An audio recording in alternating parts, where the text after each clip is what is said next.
마을과 이웃을 연결합니다. 여기는 마을방송국 단팥빵입니다.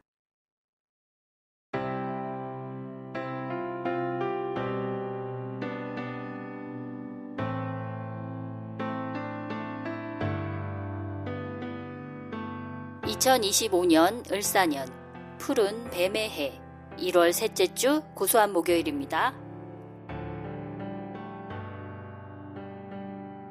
안녕하세요. 빨간사과 홍옥입니다. 알아두면 쓸모있는 심리학 잡학사전 시간입니다.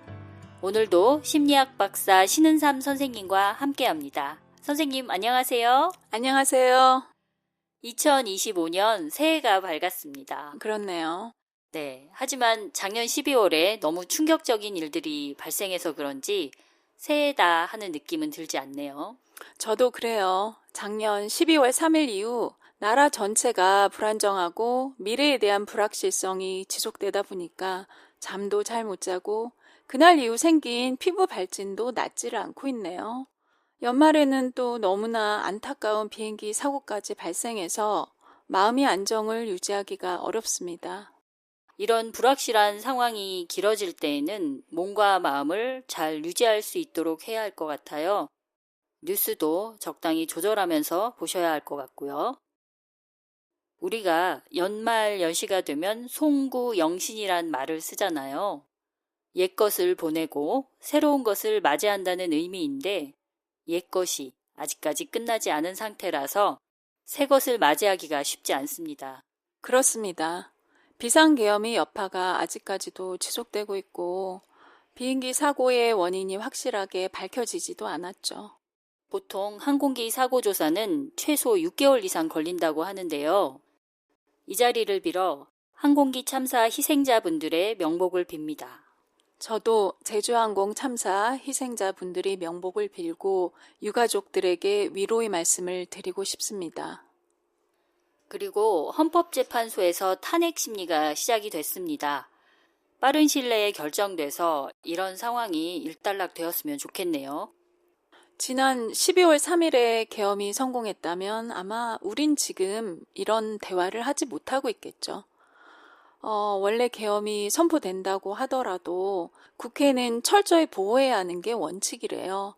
그런데 국회에 군 병력을 투입해서 계엄이 취소되는 거를 막으려고 한 걸 보면 예전 독재 시절의 한국 사회를 꿈꾸었던 것 같아요. 옛날의 왕처럼 오랫동안 대통령을 하고 싶었나 봅니다. 그랬던 것 같습니다. 그래서 저는 그날 계엄이 선포되자마자 국회로 달려갔던 국회의원들과 많은 시민 여러분들께 정말 고마웠습니다. 아마도 국회의원들이 그렇게 빠르게 국회에 모이고 또 많은 시민들이 국회를 에워싸고 군인들을 막았잖아요. 그런 부분들을 전혀 예상하지 못했던 것 같습니다. 그런 것 같습니다. 그 당시 국회로 달려갔던 분들은 어떤 심정이었을까요? 그 당시 한 걸음에 달려간 분들의 인터뷰를 보면요. 이건 잘못된 일이고 당장 막아야 한다는 생각을 했다고 해요. 우리가 옳고 그름을 판단할 때, 즉 도덕적인 판단을 할 때 두 가지 방식으로 판단을 한다고 합니다. 도덕 직관과 도덕 추리가 그것입니다. 도덕 직관과 도덕 추리요. 오늘의 주제인가요? 네, 오늘은 현재 우리나라 상황에 대해 심리학 관점으로 이야기하는 시간을 가져보려고 합니다. 우선 도덕 직관에 대해서 말씀드릴게요. 도덕 직관은 어떤 사건이 발생했을 때 그 사건에 대해서 갖게 되는 보편적이면서도 즉각적인 정서적 판단을 말합니다. 의롭지 못한 일을 보면 분노하고 여객기 사고와 같은 참사를 보면 비통함이나 연민을 느낍니다. 이렇게 즉각적으로 발생하는 정서로 인해서 우리가 신속하고도 자동적인 판단을 내린다는 거예요. 계엄이 선포되자마자 국회에 재빨리 달려간 분들에게 강력히 작용했던 것이 바로 이런 직관에 의한 판단이 아니었나 싶어요. 내가 어떤 위험에 처하게 될지 생각하기보다는 당장 이 일은 막아야 한다는 직관에 근거한 판단이었죠. 그러니까 이것저것 복잡하게 생각하지 않고 바로 느끼게 되는 정서로 도덕적 판단을 한다는 거네요. 선생님, 옳고 그름을 판단할 때 도덕 직관과 함께 도덕 추리라는 방식도 있다고 하셨어요. 이건 어떤 거예요? 추리에 의한 옳고 그름이 판단은 그 판단을 내리기까지 시간이 좀 걸려요. 왜냐하면 이것저것 따져봐야 하거든요. 발생한 사건을 분석하고 그것의 대안을 생각해 봅니다. 그리고 얻는 것과 잃는 것의 크기를 따진 후 다수의 사람에게 이득이 되는 방향으로 결정합니다. 보통 연구실에서는 사람들에게 딜레마 상황의 시나리오를 주고 어떤 판단을 내리겠느냐 물어봐요. 그중 하나를 소개해 보겠습니다. 멀리서 기차가 빠른 속도로 달려오고 있습니다. 당신이 서 있는 곳에서 기찻길이 두 개로 나뉘는데요. 다가오는 기차는 5명의 일꾼이 모여서 일하는 선로를 지날 예정입니다. 기차가 지나가지 않을 예정인 기찻길에는 1명의 일꾼이 일을 하고 있습니다. 이 상황에서 아무 조치도 취해지지 않는다면 그 기차는 5명을 죽일 수가 있습니다. 그러나 당신이 기차가 다른 길로 가도록 레버를 당긴다면 그 기차는 1명의 일꾼이 있는 곳으로 갈 것입니다. 당신은 과연 레버를 당겨서 1명을 희생시키고 5명을 살리겠습니까? 아니면 아무 일도 하지 않고 5명을 희생시키고 1명을 살리겠습니까? 홍옥님은 어떻게 하시겠어요? 이 이야기를 저는 예전에 들은 기억이 있어요. 그때는 대답을 못했는데 지금도 참 어렵습니다. 하지만 어차피 제게 선택권이 있다면 아무 행동도 안 하는 것보다는 5명을 살리는 선택을 하고 싶네요. 딜레마라는 것이 원래 정답도 없고 대답하기 참 힘든 문제죠. 그래도 선택을 하셨네요. 이 딜레마에 대해서 홍옥님과 같은 결정을 내리는 사람들이 항상 있습니다. 그 이유는 1명보다는 5명을 살리는 것이 다수에게 더 큰 이득을 안겨주기 때문이죠. 홍옥님도 아마 이런 판단 때문에 레버를 당기겠다고 하신 것 같아요. 네, 그런 것 같아요. 이런 딜레마적 상황에서 우리는 행동의 결과를 생각해보고 가능한 다수에게 이득이 되는 판단을 내리곤 합니다. 이러한 판단에 개입하는 것이 바로 도덕 추리이죠. 계엄 선포날 밤에 국회로 달려갔던 분들이 마음을 생각해 본다면 다음과 같은 생각의 흐름이 가능할 것 같아요. 대통령이 왜 계엄을 선포했는지 명확하지 않다. 그러나 친히 쿠데타적 성격이 있어 보인다. 만약 이 쿠데타가 성공한다면 우리나라는 예전 독재 시절과 비슷해질 것이다. 이건 우리 공동체가 얻는 것보다 잃는 것이 훨씬 많다. 그렇다면 계엄 선포를 무효화해야 한다. 그것이 가능한 곳이 국회이다. 그러니 국회로 가자. 그렇군요. 물론 이런 이유로 달려갔을 수도 있겠지만 사실 이것저것 생각하다 보면 빨리 판단을 내리기가 쉽진 않을 것 같은데요. 저는 그날 국회에 모였던 분들이 대부분 직관에 의해서 옳고 그름을 판단하셨고 그러한 판단으로 용감한 행동까지 할 수 있었다고 생각하는 편입니다. 그렇지만 우리가 꼭 2가지 방식을 분리해서 생각할 필요는 없을 것 같아요. 선 직관에 의한 판단과 후 추리에 의한 판단이 같은 결론을 가리킨다면 그것이 행동의 아주 강력한 동기가 될 테니까요. 저는 당시 집에서 조마조마한 마음으로 TV를 지켜봤을 뿐 어떤 행동도 하지 못했거든요. 그분들에게 다시 한번 감사드린다고 말씀드리고 싶어요. 저도 그랬어요. 그날 저녁에 저는 뉴스를 보는 게 다였거든요. 그날 밤늦게 국회로 달려가신 분들께 큰 빚을 진 기분입니다. 수사가 진행되면서 계엄의 원인 중 하나가 부정선거 때문이라고 알려지고 있어요. 저는 국회의원 선거나 대통령 선거에서 부정이 있었다고는 생각하지 않거든요. 그래서 이런 뉴스를 접할 때마다 당황스럽기도 하고 믿기가 어렵습니다. 그러게 말이에요. 부정선거의 유무에 대해서는 적법한 절차를 밟아 조사나 수사를 실시하고 만약 부정이 있었다면 처벌을 하면 되죠. 맞아요. 적법한 조사를 하면 되잖아요. 그렇죠. 사실 이런 주장에 대해서 선관위가 이미 조사를 했고 발견된 취약점에 대해서는 보완을 했기 때문에 부정선거는 불가능하다고 밝혔습니다. 더욱이 작년 총선에서는 수개표 과정까지 추가했었거든요. 그럼에도 불구하고 부정선거를 밝히겠다고 계엄 선포를 했다는 것은 부정선거의 증거를 만들겠다라는 것으로밖에 해석이 되지 않아요. 21세기에 이게 정말 무슨 일입니까? 가짜 뉴스를 일단 신념으로 받아들이면 그것을 부정하는 증거가 나와도 또 다른 논리로 반박하면서 받아들이지 않아요.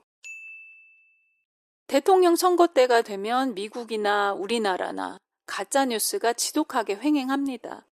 미국의 오바마 대통령이 대선에 처음 도전했을 당시 떠돌던 가짜 뉴스가 있었어요. 오바마가 미국 출생이 아니라는 거예요. 미국 법상 대통령은 미국에서 태어난 사람이어야 하나 봐요. 오바마는 하와이에서 태어났기 때문에 대통령 후보로서 아무 문제가 없었죠. 그렇지만 오바마의 아버지가 케냐 출신의 하와이 유학생이었다는 이유를 대면서 오바마도 미국에서 태어나지 않았다고 가짜 뉴스를 퍼뜨린 거예요. 이것을 굳게 믿었던 사람들은 하와이주에서 발급한 출생신고서도 가짜로 조작되었다면서 자기들의 주장을 굽히지 않았어요. 가짜 뉴스를 믿으면서 발생하는 문제들이 정말 심각한데요. 우리나라에서 부정선거를 주장하는 사람들이 나타나는 것도 꽤 됐죠. 솔직히 이런 주장을 들으면 믿지는 않아도 왠지 저도 모르게 의심하는 마음이 생기는 것 같기도 해요. 그게 단순 노출 효과의 힘이에요. 우리가 잘 알지도 못하는 노래를 자꾸 반복해서 듣잖아요. 그럼 그 노래에 익숙해지고 받아들이는 마음이 생기게 돼요. 그러면서 좋아하는 감정까지 갖게 됩니다. 이것을 단순 노출 효과라고 하는데 로버트 제이온스라는 심리학자가 오래전에 실험을 통해서 보여주었습니다. 그게 단순 노출 효과라는 거군요. 네, 단지 어떤 자극에 반복적으로 노출되었다는 이유만으로도 그 자극에 대한 정서적 평가가 향상된다는 거예요. 게다가 그 자극이 있었는지조차 의식하지 못한다고 하더라도 반복적으로 노출시키게 되면 그 자극에 대해서 정서적 변화를 보인다고 합니다. 이 효과의 핵심은 친숙함 내지는 익숙함인데요. 이 효과를 부정선거라는 가짜뉴스 전파 현상에 적용해 보면 다음과 같이 설명할 수 있을 것 같아요. 사람들이 처음에는 부정선거라는 말에 거부감이 있었다고 하더라도 반복적으로 듣고 접하다 보면 그 말에 익숙해지고 거부감을 덜 느끼면서 결국에는 그거를 긍정적으로 받아들이게 된다는 거죠. 그러니까 부정선거의 증거나 어떤 합리적인 이유가 없어도 그 말에 반복적으로 노출되면서 그것에 익숙해지고 또 긍정적인 마음까지 생기게 된다는 거네요. 언뜻 보면 광고와 비슷하다는 생각이 드는데요.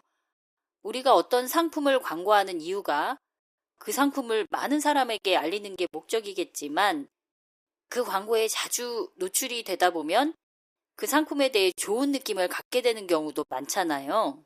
맞습니다. 반복적으로 노출시켜서 대중을 설득시키려는 것이 바로 광고거든요.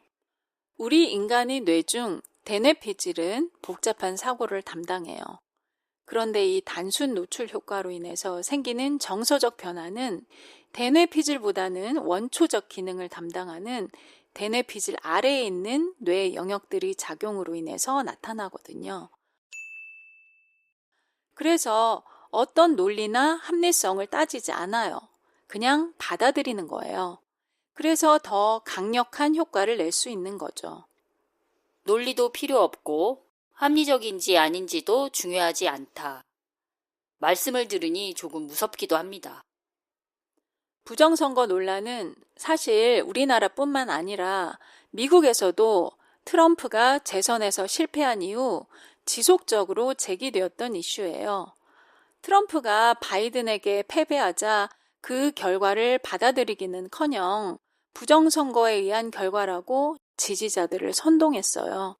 그 선동에 수천 명의 극렬 지지자들이 크게 동요해서 국회에 각종 무기를 들고 난입했던 사건이 있었습니다.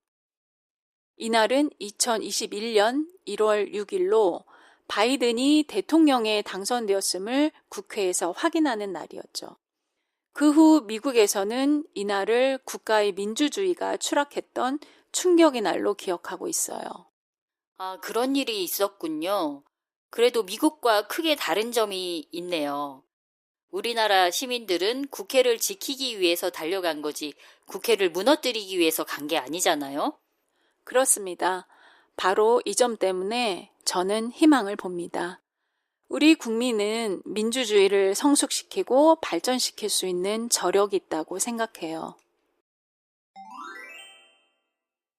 어떠한 목적을 가진 정치 선전이나 선동에 빠지지 않고 이용당하지 않으려면 어떻게 해야 할까요? 사람들이 왜 가짜 뉴스에 빠질까에 대해서 심리학자들이 설명하고 있는 것 중 인지적 게으름이라는 것이 있어요. 즉, 생각하기를 게을리 한다는 거죠. 생각을 잘 안 한다는 거죠. 네. 가짜 뉴스를 처음 만들어내는 사람들은 매우 부지런히 생각합니다. 그래서 언뜻 볼 때 그럴듯한 가짜 뉴스를 만들어내죠. 그렇기 때문에 생각하기를 게을리하는 사람들은 그럴듯해 보이는 가짜 뉴스에 빠지기가 쉬워요. 홍옥님, 제가 문제 하나 내볼게요. 대답 한번 해보세요. 당신은 지금 달리기 경주를 하고 있습니다. 열심히 달려서 방금 2등하고 있던 주자를 제쳤습니다. 그럼 당신은 지금 몇 등을 하고 있을까요? 1등 아닌가요? 아, 아니네요. 2등을 제쳤으니 2등을 하고 있는 거네요. 아, 만약에 지금 대본을 보지 않고 영상 매체로 접했다면 대답을 못했을 것 같은데요, 정답을. 우리가 가짜 뉴스를 접할 때 그것이 가짜인지 진짜인지 몰라요. 언뜻 보기에 진짜라고 느껴질 때가 많습니다. 그래서 그것에 대해서 의심하고 적극적으로 생각해야 합니다. 이것이 말이 되나? 누가 이 주장을 하고 있지? 이 사람들은 왜 이 주장을 할까? 이 주장에 반대하는 사람들은 뭐라고 하고 있지? 와 같은 질문을 던져야 합니다. 나아가 나의 시야를 확대하고 세상에 대한 이해를 넓히려고 부단히 노력해야 합니다. 이런 노력을 스스로 하지 않는다면 가짜 뉴스에 빠지기 쉬워요. 그렇군요. 요즘 모든 분들이 TV 뉴스 채널이나 각각의 가치관에 맞는 유튜브와 SNS를 접하고 계실 거라고 생각이 됩니다. 저도 마찬가지고요. 그런데 저는 제 생각이 자꾸 한 방향으로만 치우치면 안 될 것 같다는 생각도 들더라고요. 그래서 일부러라도 다양한 채널과 매체를 접하려고 노력을 하고는 있습니다. 그런데 그렇게 하는 게 참 힘듭니다. 홍옥님처럼 그런 점을 의식하는 것이 인지적 게으름에서 벗어나는 첫걸음이라고 생각해요. 보편 타당한 가치를 믿고 상식적으로 생각하면 될 것 같은데. 그런데 힘든 것도 맞아요. 방금 말씀드렸던 인지적 게으름이 어찌 보면 우리 사고의 디폴트적 방식이기 때문에 적극적으로 생각하기가 힘듭니다. 대부분의 경우 사람들은 알고리즘을 그리듯이 가능성을 일일이 따지며 논리를 따라 판단하지 않아요. 우리가 목적지에 빨리 다다르기 위해서 지름길을 선택하듯이 심적 지름길을 이용하는 경우가 매우 많습니다. 이것을 심리학에서는 발견법이라고 합니다. 발견법이요. 영어로는 휴리스틱이라고 합니다. 이 발견법을 사용하면 문제를 해결하거나 어떤 결정을 내릴 때 빠르고 효율적인 판단을 내릴 수가 있다는 장점이 있어요. 그렇지만 주먹구구식 판단이기 때문에 잘못된 결정을 내리기가 쉽습니다. 예를 들어 볼게요. 만약 요식업을 하고자 마음먹은 사람이 있다고 합시다. 어떤 음식으로 장사를 할지 결정하려고 합니다. 그러다가 이런 생각을 했죠. 아무리 봐도 요즘에는 마라탕이 대세인 것 같단 말이야. 가게도 많아지고 마라샹궈를 좋아하는 사람들도 많아 보이네. 그래, 마라샹궈 집을 내야겠어. 이렇게 생각하고 결정했다면 가용성 발견법을 이용한 거예요. 결정 당시 쉽게 떠오른 생각이나 이미지로 판단을 내리는 거죠. 사업 아이템을 그렇게 결정해도 되는 건가요? 당연히 안 되죠. 마라샹궈라는 아이템이 좋은 아이템이라고 보이더라도 실제 마라탕 집들을 방문하고 조사를 해서 확인해 봐야겠죠. 막연히 느끼는 인상과 실제 조사 결과가 다를 수 있잖아요. 현실에서는 이렇게 쉽고 빠르게 사업 아이템을 결정하는 경우가 드물 것이라고 예측해 봅니다. 근데 제가 만일 결정을 해야 하는 상황이라면 저도 이것저것 복잡하게 생각하기는 솔직히 힘들 것 같아요. 말씀하신 것처럼 단편적인 생각이든 이미지든 판단의 근거가 될 만한 게 생겼다면 그냥 그걸 기준으로 판단하게 될 것 같은데요. 방금 가용성 발견법에 대해서 말씀드렸는데요. 대표성 발견법이라는 것도 있어요. 이것은 우리가 사람을 판단할 때 고정관념에 의존하게 되는 이유가 되기도 합니다. 소개팅 장소에 간 어떤 여자분이 있다고 합시다. 아직 나타나지 않은 상대방에 대해서 알고 있는 것은 단 하나, 직업이 회계사라는 거. 막상 상대방이 나타나자 그 여자분이 엄청 놀랐어요. 자기가 생각하고 있던 회계사의 모습이 아니었기 때문이죠. 홍옥님은 회계사 하면 어떤 이미지가 떠오르세요? 왠지 안경을 꼈을 것 같고 근육질의 몸은 아닐 것 같고요. 엄청 꼼꼼하고 조심스러운 태도를 가졌을 것 같은 느낌인데 그런데 혹시 나타난 분이 이종격 투기하는 추성훈 씨 같은 모습이었나요? 추성훈과 같은 분이 회계사라 반전의 묘미가 있네요. 고정관념이라는 게 어떤 집단을 뭉뚱그려서 생각할 수 있게 하잖아요. 그 집단 구성원 모두에게 적용할 수 있든 그렇지 않든 상관없이요. 우리가 집단 구성원 개개인에 대해서 알아보고 이해하기 위해서는 많은 인지적 자원을 투여해야 합니다. 그런데 발견법을 사용하면 그러한 자원을 절약하면서 쉽고 빠르게 판단할 수가 있어요. 선생님 말씀을 듣고 보니 고정관념이라는 것을 좀 더 새로운 시각으로 보게 되네요. 고정관념으로 인해서 적은 노력과 효율적인 판단을 할 수는 있겠지만 그것에 전적으로 의존할 때는 판단의 실수가 있을 수도 있겠네요. 왜냐하면 우리는 다 다른 사람이잖아요. 사람들은 어려운 길보다는 쉬운 길로, 힘든 길보다는 편한 길로, 오래 걸리는 길보다는 빠른 길로 가려고 합니다. 발견법은 이러한 사람들의 속성에 너무 잘 들어맞는 생각의 방식이에요. 그래서 발견법을 자주 사용합니다. 하지만 발견법이 줄 수 있는 위험성에 대해서도 알고 있어야 해요. 그러기 위해서는 스스로가 적극적인 사고를 하고자 의식적으로 노력하고 연습해야 합니다. 그렇지 않으면 어떤 목적을 가진 세력이 꽤 쉽게 빠져들고 이용당할 수가 있어요. 더욱이 요즘처럼 AI 알고리즘이 판을 치는 사회에서 가짜 뉴스의 위협이 더 크다고 봐요. 나의 디지털 행적이 기록으로 고스란히 남잖아요. 그 기록을 바탕으로 추천 상품이나 추천 영상을 접하게 되죠. 그러니까 균형 있는 정보의 취합이 점점 어려워지고 극단으로 향하게 되는 것 같습니다. 그런 상황을 만드는 이유 중에 하나가 유튜브나 SNS의 콘텐츠 추천 기능인 것 같아요. 하나의 콘텐츠를 보고 나면 알고리즘 때문에 계속 비슷한 것만 보게 되잖아요. 가랑비에 옷 젖듯이 나도 모르는 사이에 그 생각에 흡수된다는 게 무섭죠. 그래서 저는 콘텐츠 추천 기능을 꺼놓고 사용을 하고 있습니다. 가랑비에 옷 젖듯이 나도 모르게. 아주 중요한 말씀입니다. 학습에서 반복이 가장 중요하듯이 계속 비슷한 얘기를 듣다 보면 그냥 머리에 새겨지는 거예요. 그리고 추천 기능을 꺼놓는 방법을 생각 못했네요. 아주 좋은 생각이에요. 네. 그런데 지금 선생님 말씀을 들으면서 생각이 났는데요. 어떤 분이 그런 말씀을 하시더라고요. 과거의 계엄군과 2024년의 계엄군의 차이는 생각이라는 걸 했다는 것이다. 그래서 2024년의 계엄이 실패했다고요. 상급자의 명령에 무조건적으로 복종하기보다는 그 명령이 옳은가에 대해서 의심을 했다는 거죠.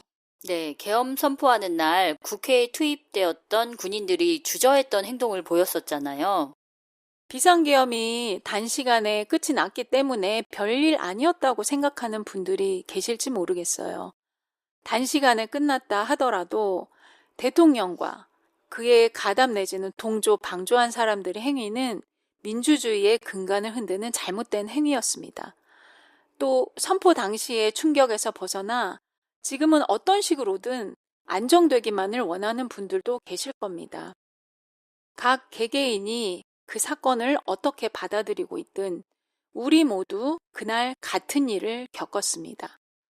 저는 나중에 탈이 나지 않기 위해서는 그 일이 과연 어떤 일이었는지, 왜 일어났는지에 대해서 여러 번 씹고 잘 넘겨서 완전히 소화를 시켜야 한다고 생각합니다. 그래서 오늘 굳이 구체적인 사례들을 꺼내 이야기하면서 심리학의 도움을 받아 소화를 시켜보려고 노력했습니다. 어떻게 소화가 좀 되셨나요? 제가 동네에서 마을 방송을 하고 있어요. 그런데 과연 이런 시국에 내가 아무것도 하지 않고 있다는 자괴감이 한 달 동안 많이 들었습니다. 오늘 선생님과 얘기 나누면서 힘들었던 마음이 조금은 해소된 것 같아서 정말 감사드립니다. 심리학 관점에서 타인의 생각에 지배되지 않으려면 어떻게 해야 하는지 생각해 볼 수 있는 의미 있는 시간이었습니다. 심리학자로서 오늘 우리가 살면서 실제로 겪은 일에 대해서 이런저런 말씀을 드릴 수 있어서 보람이 있었습니다. 이런 현실 밀착형 심리학 이야기도 괜찮은 것 같네요. 저는 언제나 환영입니다. 선생님 오늘 시간 내주셔서 감사합니다. 초대해 주셔서 감사합니다. 오늘은 심리학 박사 신은삼 선생님과 함께 현재 우리나라 상황에 대해 심리학 관점으로 얘기해보는 시간을 가져봤습니다. 옳고 그름을 판단하는 방식, 단순 노출 효과의 힘, 인지적 게으름, 그리고 발견법에 대해 말씀해 주셨습니다.